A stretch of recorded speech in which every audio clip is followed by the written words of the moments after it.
American Water Polo. Hi, this is Damon Newman from American Water Polo, and we're here today with head coach Jay O'Neil from St. Francis University to better understand the recruiting process. How you doing, Jay? I'm great, thanks. How are you? I'm doing well. I appreciate you taking the time. Oh, you're very welcome. Perfect. So tell me a little bit about yourself and more about St. Francis University. Sure. I'm the head coach of the St. Francis University Red Flash. We have a women's program. This past season was our fourth season of competition, and we're looking to build a program. And I've been around the sport now for about when they invented water, about 31 years ago, and just really enjoying being a head coach and everything that goes into recruiting and coaching and watching these young ladies turn into young adults. Excellent. So how do athletes get recruited? How should they promote themselves? What are some of your recommendations? I think a big thing is that athletes should always try to take the first step. And with that being said, coaches, not just me, every coach gets inundated with a ton of emails. A lot of people will send one email and give up because a coach hasn't responded to them right away. But we deal with hundreds and thousands of emails a week, not just from recruits, but just from the job in general. And so sometimes things get missed or they get put on the back burner. So a good thing that I always tell parents and recruits is, listen, you should expect one email back for every 5 that you send. So don't feel like you're harassing a coach if you email them more than once. Sometimes it just takes us a while to get through all of the emails that we receive. Okay. In your experience, how do high school coaches and club coaches, how do they play a role in helping an athlete get noticed or help that recruiting process? I think high school and club coaches are a great resource. The water polo community is very small, so most coaches know a lot of the high school and club coaches from around the country. And you might get a text that says, "Hey, coach, I have this player. I think you would really be interested in her. Here's her information." And there maybe the coach will take the first step, or we might text or email back and say, "That sounds great. Have this person contact us." But I think now, especially with the situation that we're in, coaches need to have an even bigger role in getting their players recruiting, helping them find video, helping them navigate through all of this, and really start reaching out to the coaches more. Okay. So, you've talked about this the fourth year in the program. What are some of the character traits as you build the program as the years continue? What are some of the character traits that you're looking for, in a PSA? Sure. I think myself, the biggest one that I look at is coachability and, and hardworking. And those two, if you have the attitude coming into college that you're going to try to get better every day in practice, and you're going to hold yourself accountable to make sure that you're working hard, you're going to end up being a very good Division I athlete, just a very good athlete in general. But you have to come in with a mindset that you're going to learn, and you can take criticism, and you're going to just try to always get better. And so coachability is probably the number one thing that I look at. Okay. Excellent. So you've been at it a number of years, and you obviously know that every program is different.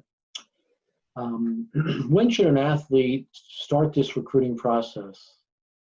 I think athletes should start contacting schools as early as they're allowed to be contacted back by the schools. So that's what July 15th after their junior year, I believe, is the date. If you can correct me if I'm wrong. No, I think that's right. Yeah, that is right. So, maybe the week or two before that, start sending out emails. So, if you're ending your sophomore year now, going into your junior year, mark that date on your calendar. I know a lot of coaches right now are getting emails from sophomores, and there's nothing you can do except, okay, you're on my radar. So don't necessarily do it super early because coaches can't respond. So wait until the coaches can legally, by the NC2A rules, contact you back. All right. Right. That's good advice. As you kind of go through this process with the PSA and you set up a call to talk on the phone with some of them, how would you recommend an athlete to prepare for, say, a phone call conversation with you or another coach? Sure. I think one of the most important things is to be talkative. Your first phone call with a coach, if they're not familiar with you, you kind of want to let your personality flow through a little bit, but if you're an athlete and the coach is running the conversation and the coach is prodding you for information, it may turn a coach off, because now you're thinking, well, what's this player going to be like in practice? Are they going to get along well with their teammates? Are they going to be willing to ask questions when they don't understand things? So definitely be talkative, and it's okay to ramble on a little bit if that's your personality. Just be you, but be ready to have an actual conversation. So many kids these days, all they do is text and snap. And when they have to have a conversation, it's really hard. So maybe practice having a conversation with your parents about the stuff you're going to say before a call, just because it is a first impression. Right. Yeah, that's very true. And, I'm sure you've had many phone conversations where, some of them can be challenging, some of them are unique. So, yeah, be prepared. I think is really good advice. What, with the COVID outbreak here and the global pandemic and the loss for some tournaments in the summertime, traditional tournaments in the summertime for coaches to see athletes and as well as athletes to be exposed, what would you recommend them doing to be seen? I think now, especially this summer, film is even more important than ever. And that's, if your parents don't film games, you need to talk to your coach, maybe talk to an opposing team's coach, see if you can get anything. Because it's, like you said, there aren't any tournaments right now this summer. And normally coaches aren't home at all during the summer because we're out recruiting every weekend. And so just making sure that you can hopefully find something, even if it's a year or two old. The coaches want to see you in action if they can. Okay, excellent. So what do you think some common misconceptions are from parents or from a PSA about the recruiting process in general? I think some big misconceptions are, one is scholarship money. I know that's a big thing that comes up and with a lot of schools. And, I always tell people, if you were looking to get a lot of scholarship money, you picked the wrong sport. Water polo isn't that sport. And, Susie may come in and say, oh, hey, my friend is on scholarship at such and such a school. And, what that person maybe doesn't know is that athlete's on a $500 book scholarship. And that was a letter of intent. So I think a big misconception is full scholarships. And another big misconception is, oh, I can't play at that level. And whether it's D2, D1, D3, I think almost every water polo player in the country has a spot if they're willing to go out and look.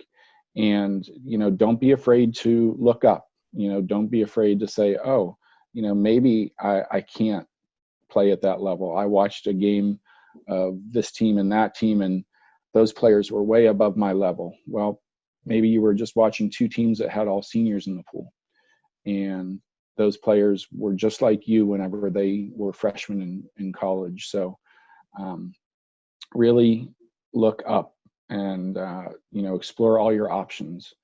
And I think the last misconception is there's no good water polo outside of California. That's a huge misconception, whether that is college water polo or high school water polo or club water polo. There's good water polo all over the place. Very true. Very true. So Jay, final question. So an athlete is interested in playing water polo beyond the high school level. What should their first step be? I really think, the biggest thing is education. So, get the list of schools, whether it's from our coaches association website, or the CWPA website, or American Water Polo, or waterpoloplanet.com. There's a list of all the schools that have water polo, what division they are, whether it's club, varsity, D1, D2, D3. But get that list, and then if you know what you're thinking of majoring in, make sure that you make your decision based on education. So take a list of schools that has your major and also has water polo, and do some research, email the coaches, but don't pick a school because of water polo. Pick it because of the education, and you then have the opportunity to play water polo. But don't get those two confused. Great. That's some great advice. Well, this has been Jay O'Neil from St. Francis University, head coach of the women's team, giving us more information about the college recruiting process. I'm Damon Newman from American Water Polo. Check us out on Facebook, Instagram, AmericanWaterPolo.org. And remember, it's important to stay connected to what's important to you. Hey, thank you a lot, Jay. Oh, thank you very much. Stay safe.